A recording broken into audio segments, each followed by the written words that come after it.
This season, Crown Royal supporting local communities that serve us off the field at kickoffwithcrown.com. With Jonathan Jones, I'm Eric Casillas. All right, Kansas City and Dallas.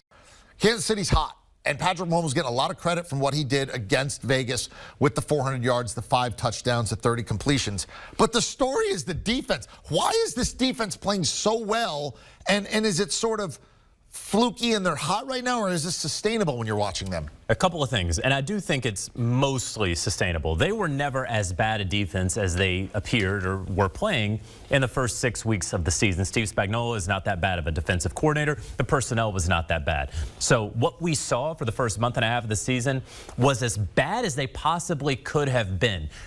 Now, I think they're playing a lot better than they really should. They're going to even out a little bit. This defense is not as great as they are currently playing or have been playing in the last 4 weeks. But the two main differences, number one, they finally got a pass rush. They traded for Melvin Ingram. They're getting some production out of Frank Clark. And so they were able to slide Chris Jones into the interior of the defensive line, which is really where he belongs. They had him there in the interior, but folks knew when he slid in there, okay, we're going to focus on him. We're going to double team him.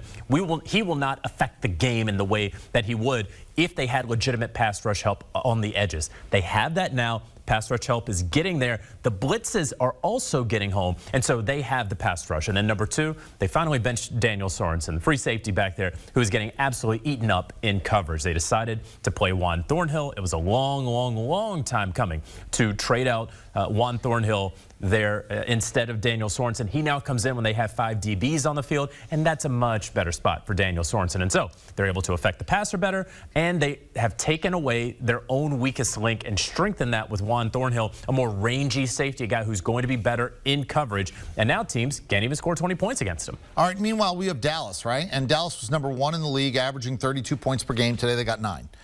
No Amari Cooper, and you got to figure, you know, he's an unvaccinated player, tested positive for COVID. They're playing on Thanksgiving. You can't see that he's not playing. CeeDee Lamb got a concussion in the game today.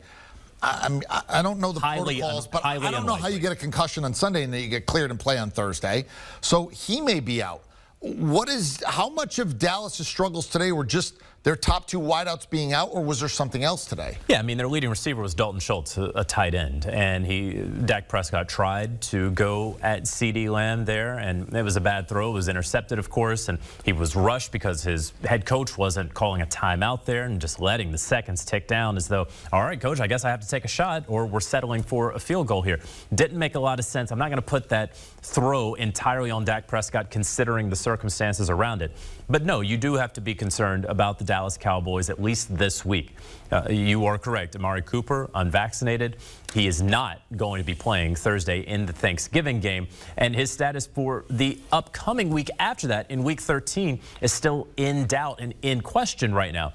And you look at CeeDee Lamb. As far as the protocol goes, I won't bore everyone with the details, but most of the time, if you get a concussion or are deemed with a head injury and you are in the concussion protocol in a Sunday game, it's only by Friday that you're meeting with the independent neurologist to get cleared for Sunday, and you still have a couple of steps to go through there. That's on Friday. They play 24 hours before that. Extremely unlikely that we're going to see CeeDee Lamb in that Thanksgiving game. And if this is what we have, a Dallas Cowboys team that Ezekiel Elliott might be tending to an ankle injury. We saw him go out with a lower leg injury there in the first half. He wound up coming back, but we're going to see how that swells, how his leg responds. Short week. How much is he going to practice? How effective is he going to be 4 days later? This is going to be tough sledding right now in the end of November for a Dallas Cowboys team that, listen, I respect what Philadelphia is doing. Maybe they're going to get into the wild card, but this is the division for the Cowboys. Not to win or lose, they're going to win it. We don't have to talk any more about that. But if they are going to be an elite team in the NFC, next week is going to be a difficult one. Yeah, well, don't tell anybody, but the Kansas City defense has really turned the corner. I know we all want to focus on Patrick Mahomes, and Clyde Edwards-Helaire came back and he scored a touchdown, but this is not the first time they've shut people down. Again, Kansas City, 4 straight games at home.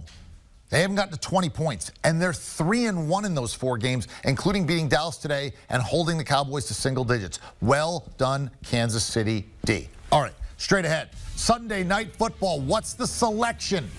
Who's in, who's out, and how you should play it? We have that coming for you straight ahead. Yeah, HQ.